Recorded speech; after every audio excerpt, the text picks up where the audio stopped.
नमस्कार, उत्तराखंड के बुलेटिन में स्वागत है आपका। आप सभी को महाशिवरात्रि की हार्दिक शुभकामनाएं। मैं हूं प्रियंका चौधरी। तो चलिए शुरुआत करते हैं बुलेटिन की। राजभवन में 13 व 14 मार्च 2021 को बसंतोत्सव 2021 का आयोजन किया जा रहा है और पुष्प प्रदर्शनी का भी आयोजन इसके साथ ही किया जा रहा है। इसकी जानकारी प्रदेश के राज्यपाल बेबी रानी मौर्य ने देहरादून में मीडिया को संबोधित करते हुए दी है और उन्होंने राज्यपाल से ये भी कहा है कि इन दोनों में पुष्प उत्पादकों के लिए कई प्रतियोगिताओं का आयोजन भी किया जाएगा और इसके अलावा बसंतोत्सव में वृंदावन के फूलों की होली का आयोजन भी किया जाएगा। राज्यपाल ने कहा कि इसी वर्ष अगस्त सितंबर में सेब व लीची महोत्सव का भी आयोजन किया जाएगा। उन्होंने ये भी कहा है कि इस आयोजन में स्थानीय फल उत्पादकों को काफी ज्यादा प्रोत्साहन मिलेगा। और आपको ये भी बताते चलें कि इस पुष्प प्रदर्शनी का उद्घाटन राज्यपाल द्वारा 13 मार्च को प्रातः 9:30 पर किया जाएगा।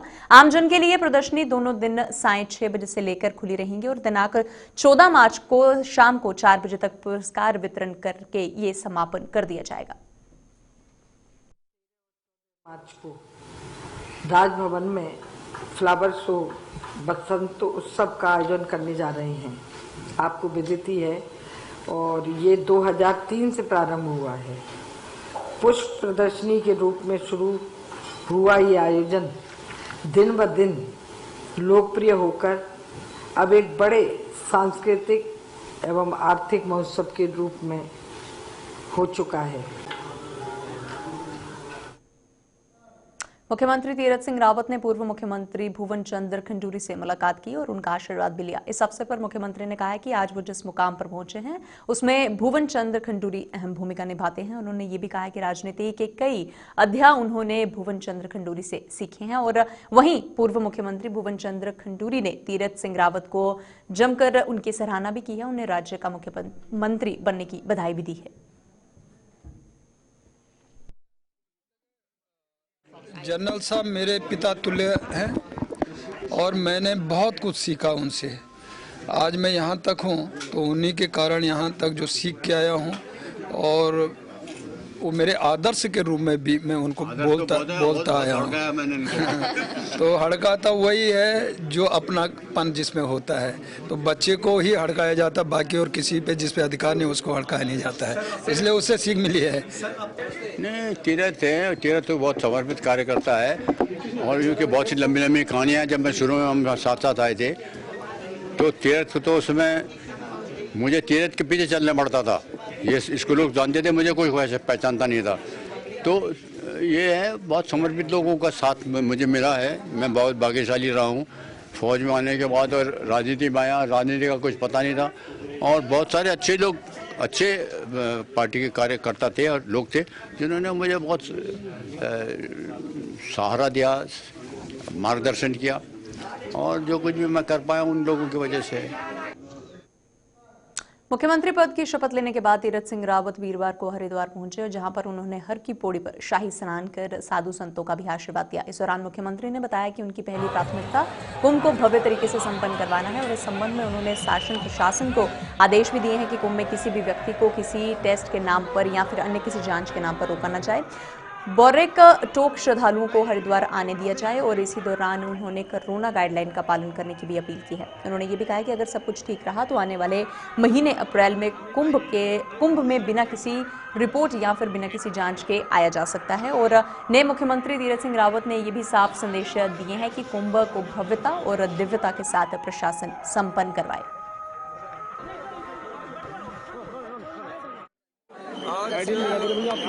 महाशिवरात्रि शाही स्नान और सुबह 8 बजे तक जनता के लिए ओपन था।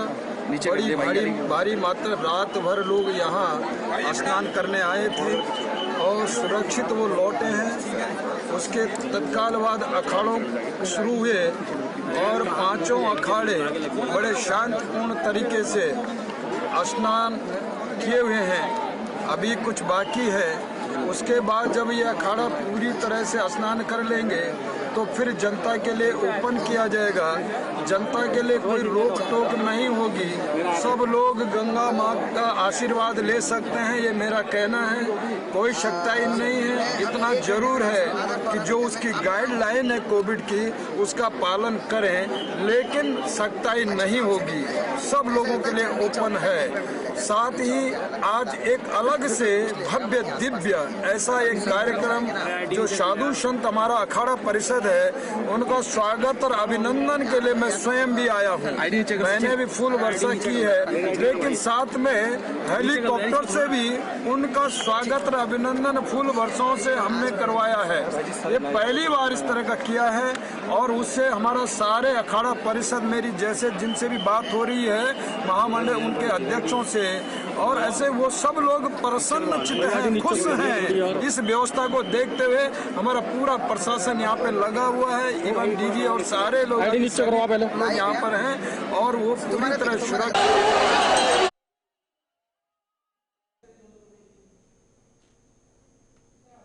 देश के साथ साथ उत्तराखंड में भी शिवरात्रि का पर्व श्रद्धा और हर्षोल्लास के साथ मनाया गया और राजधानी देहरादून की अगर बात करें तो सुबह से ही मंदिरों में शिव भक्तों की लंबी कतारें भी लग गई थी। सभी शिवालयों में श्रद्धालुओं का तांता भी लगा रहा और कोरोना पर किस तरह से आस्था भारी रही, इसका जायजा लिया है हमारे संवाददाता धनराज गर्ग ने। आइए देखते हैं उनकी ये रिपोर्ट। के साथ साथ उत्तराखंड में भी महाशिवरात्रि का पर्व बड़े ही धूमधाम से मनाया जा रहा है। आज सुबह से ही मंदिरों में भक्तों की लाइन लगी हुई है, तांता लगा हुआ है। आप देख सकते हैं कि आज हम पहुंचे हैं स्वयंभू शिवलिंग मंदिर जो पृथ्वीनाथ मंदिर है, यहाँ पर पहुंचे हैं और आप देख सकते हैं कि इस मंदिर में कितनी भीड़ आज भक्तों की है। तमाम भक्त यहाँ पर जल चढ़ाने पहुंचे हैं तो अपनी मनोकामना पूर्ण करने के लिए वो यहाँ पर आज पहुंचे हैं और तमाम लोग यहाँ पर माथा टेककर अपनी एक ही कामना पूर्ण करने की भोलेनाथ से आग्रह कर रहे हैं। तो वहीं हम बात करने की कोशिश करें कुछ भक्तों से कि आज वो महाशिवरात्रि का पर्व है तो किस तरीके से वो लोग मना रहे हैं। भैया क्या नाम है आपका? मेरी आशीष है नाम। आज महाशिवरात्रि का पर्व है तो पूरे देश में मनाया जा रहा है, तो आप भी पहुंचे हैं तो क्या कुछ मनोकामना? बस भोलेनाथ से एक ही है कि सबको जो है सुख समृद्धि दें, भोलेनाथ सबका भला करें, इस कोविड काल में सबको जो है कोविड से बचा के रखें। बस यही मनोकामना लेके आए हैं, बस स्वयंभू शिवलिंग पृथ्वीनाथ महादेव से। भैया जिस तरीके से देखा जाए कि अभी हाल ही में कोरोना काल अभी चला है, गया नहीं है और सभी लोग मास्क का ही प्रयोग कर रहे हैं, आपने ही मास्क लगाया है, तो किस तरह अपील करते हैं जनता से कि जो मास्क का प्रयोग है या सैनिटाइजर का वो करते रहें? बिल्कुल ज़रूरी है, मास्क और सैनिटाइज़र का प्रयोग ज़रूरी है क्योंकि उसी से जो है ना बचाव हो सकता है। बिना मास्क और सैनिटाइजर से बचाव नहीं हो सकता है। तो ज़्यादा से ज़्यादा मात्रा में लोगों से अपील ये है कि सब लोग मास्क और सैनिटाइज़र का उपयोग ज़रूर करें, मंदिरों में हो चाहे किसी भी जगह जाए। भक्तों का यही कहना है कि जिस तरीके से कोरोना काल चल रहा है और महाशिवरात्रि का पर्व है तो कहीं ना कहीं मंदिरों में जो भीड़ है उसको देखते हुए कहीं कोरोना काल का असर भी जरूर देखने को मिल सकता है, लेकिन कोरोना पर आस्था भारी पड़ती हुई नज़र आ रही है। और आप देख सकते हैं कि किस तरीके से भक्त घरों से निकले हैं और सभी लोग मंदिर पहुँचे हैं। हालाँकि सभी लोग मास्क का प्रयोग यहाँ पर कर रहे हैं और साथ ही सैनिटाइजर का प्रयोग भी मंदिर में किया गया है। मंदिर की तरफ से एक व्यवस्था बनाई गई है सैनिटाइजर की, जो मंदिर का गेट है उस पर सैनिटाइजर रखा गया है। तमाम जो कोरोना काल के नियम हैं उनका पालन लगातार मंदिरों में किया जा रहा है। वहीं सेवादार नवीन हमारे साथ हैं, उनसे हम बात करेंगे किस तरह की व्यवस्था मंदिर में बनाई है। आज सुबह से ही लोगों का तांता लगा हुआ है। नवीन जी, जिस तरीके से आज सुबह से ही तांता लोगों का भक्तों का लगा है और किस तरह देखते हैं कि कितनी भीड़ आज मंदिर में देखने? भैया मेरा नाम नवीन कुमार गुप्ता है, मैं पृथ्वीनाथ महादेव मंदिर सेवा दल का एक सदस्य हूँ। यहाँ पे भैया जो शिवरात्रि का पर्व है हम कल से ही इसको मना रहे हैं। कल से ही हम कल के इसके क्रम में हमने यहाँ पे 3100 दियों की रंगोली का आयोजन किया था, जिसमें हमने सबको श्रद्धालुओं को महाकाल जी के दर्शन करवाए। बहुत ही सुंदर रंगोली का हमारा काम था, जिसमें हमने देसी घी के 3100 दियों की रंगोली बनाई। उसके बाद मध्य रात्रि से ही हमारा रुद्राभिषेक का यहाँ कार्यक्रम चालू हो गया था, जो कि सुबह भोर में 5 बजे तक हमारा रुद्राभिषेक हुआ है सारी रात। तो श्रद्धालुओं का आने का जो कार्यक्रम है रात 12 बजे से ही चालू हो गया था। तो रात 12 बजे से ही श्रद्धालु आके अपना जल चढ़ा रहे हैं और आप देख ही रहे हैं जिस हिसाब से आज भीड़ है। कोरोना काल को देखते हुए मंदिर ने एक तो थर्मल स्कैनिंग की व्यवस्था की हुई थी, मास्क की व्यवस्था की हुई थी, भाई मास्क लगा के ज़्यादा से ज़्यादा लोग आएँ। और जो लाइनों का हमारा सोशल डिस्टेंसिंग का पालन हो उसकी कोशिश मंदिर द्वारा की गई थी। ऐसा भी एक बड़ा सवाल है कि जिस तरीके से कोरोना काल देखा जाए तो कोरोना काल अभी गया नहीं है, लेकिन भक्तों की भीड़ लगातार बढ़ रही है। तो आज आपने कार्यक्रम भी रखे हैं, तो उसमें क्या कुछ जो नियम है, गाइडलाइंस है सरकार की, तमाम गाइडलाइंस सरकार ने निकाली है कि मास्क लगाकर ही मंदिर में आएंगे या फिर जो सोशल डिस्टेंसिंग का पालन है उसका करेंगे, तो किस तरीके से आप लोग पालन करा रहे हैं? भैया हम पूरी कोशिश कर रहे हैं कि जो भी श्रद्धालु आए सोशल डिस्टेंसिंग का पालन करें, मास्क लगा के मंदिर में घूमें, और उसके अलावा थर्मल स्कैनिंग हमारे द्वारा की जा रही है कि जिससे भी अगर कोई भी संदिग्ध लगता है तो उसको हम मंदिर में एंट्री नहीं दे रहे हैं। बिल्कुल, इनका साफ तौर पर कहना है कि जिस तरीके से कोरोना काल अभी गया नहीं है और कोरोना काल अभी चल रहा है, तो उसकी जो सावधानी है वो लगातार मंदिर के अंदर बढ़ती जा रही है। मास्क का प्रयोग यहाँ पर कराया जा रहा है, साथ ही थर्मल स्कैनिंग भी यहाँ पर की जा रही है, और साथ ही जो प्रोग्राम रखे गए हैं उनमें भी तमाम व्यवस्थाएं लागू की गई हैं। कैमरामैन तिलक शर्मा के साथ धनराज गर्ग, JK24/7 न्यूज़, देहरादून। महाशिवरात्रि के अवसर पर पूर्व मुख्यमंत्री हरीश रावत ने काशीपुर के श्री नागनाथ मंदिर में भगवान शिव को जलाभिषेक किया तथा पूजा अर्चना भी की। पूजा अर्चना के बाद पूर्व मुख्यमंत्री ने मंदिर में श्रद्धालुओं को प्रसाद भी वितरित किया, और इस अवसर पर पूर्व मुख्यमंत्री ने मीडिया को संबोधित करते हुए भाजपा सरकार पर जमकर निशाना भी साधा है। उन्होंने भाजपा पर प्रदेश में राजनीतिक अस्थिरता का माहौल पैदा करने का आरोप भी लगाया है। उन्होंने कहा है कि ये पूरे देश के लिए चिंता का विषय है। जनता की समस्याओं पर भाजपा का कोई ध्यान नहीं है। बेरोजगारी चरम पर है, विकास ठप है, लेकिन किसानों को धान का मूल्य नहीं मिल पाया है।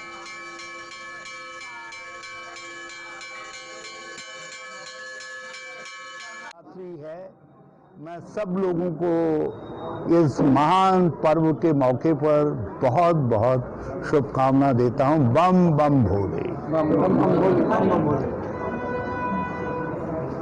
राज्य के और देश के कल्याण की भी कामना करता हूं, मगर हमारे राज्य पर जिस तरीके से राजनीतिक अस्थिरता भाजपा ने थोप दी है, यह हम सब के लिए बड़ी चिंता का विषय है। भाजपा नेतृत्व जनता की समस्याएं सुलझाने में यकीन नहीं करता।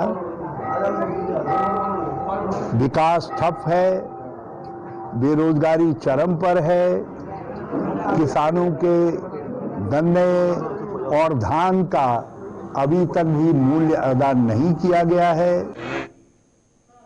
हर की पौड़ी क्षेत्र को संतों के स्नान के लिए खाली करवा दिया गया है। वहीं जूना अखाड़ा की पेशवाई के साथ साथ अग्नि आवाहन और किन्नर अखाड़े की पेशवाई भी निकाली गई है। प्रशासन की सुरक्षा और पुख्ता इंतजाम जो है उनके द्वारा सब कर लिए गए हैं।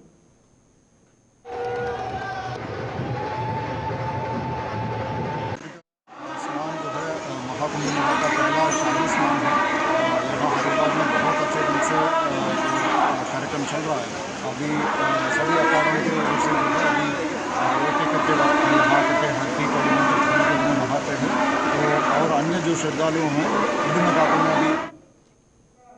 वहीं महाशिवरात्रि के पावन पर्व पर हरिद्वार देहात में भी शिव मंदिरों में भोले बाबा के भक्तों का तांता लगा रहा। अटूट आस्था और श्रद्धा से लबरेज भोले के भक्त ने अपने इष्ट देव भगवान शिव को प्रसन्न करने के लिए जलाभिषेक और पूजा अर्चना भी की है। इस खास मौके पर हमारे संवाददाता जसवीर सिंह ने भोले के भक्तों से खास बातचीत की है। आइए देखते हैं क्या कुछ कहना है इनका। आज महाशिवरात्रि का पर्व है, खास पर्व है। इस पर्व की महत्ता पूरे देश में है। वजह है कि मनोकामनाओं का पर्व है, इसलिए हम आज यहाँ मौजूद हैं सीमली के प्राचीन मंदिर में। आप देख सकते हैं, मैं कैमरामैन से कहूँगा किस तरह तांता लगा हुआ है। ये वो भक्त हैं जो साल भर इंतजार कर रहे थे महाशिवरात्रि के पर्व का। आज सब लोग यहाँ मौजूद हैं, इनसे बात करेंगे। भगवान भोलेनाथ से क्या मांग रहे हैं, बात करेंगे। आपका नाम क्या है?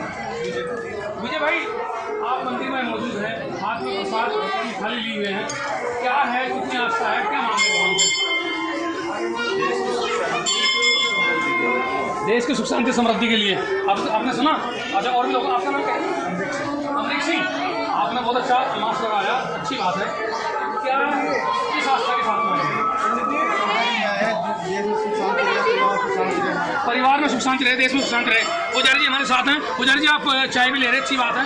आज इस भगवत को और इस पर्व के बारे में क्या कहेंगे आप?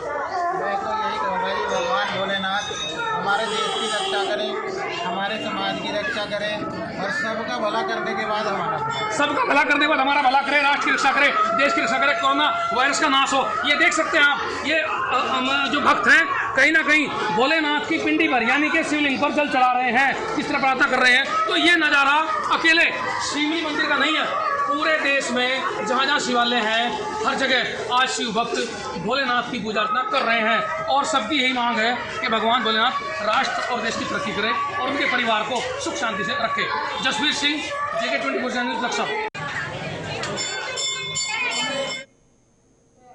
उत्तराखंड के बुलेटिन में फिलहाल इतना ही। आप बने रहिए हमारे साथ। नमस्कार।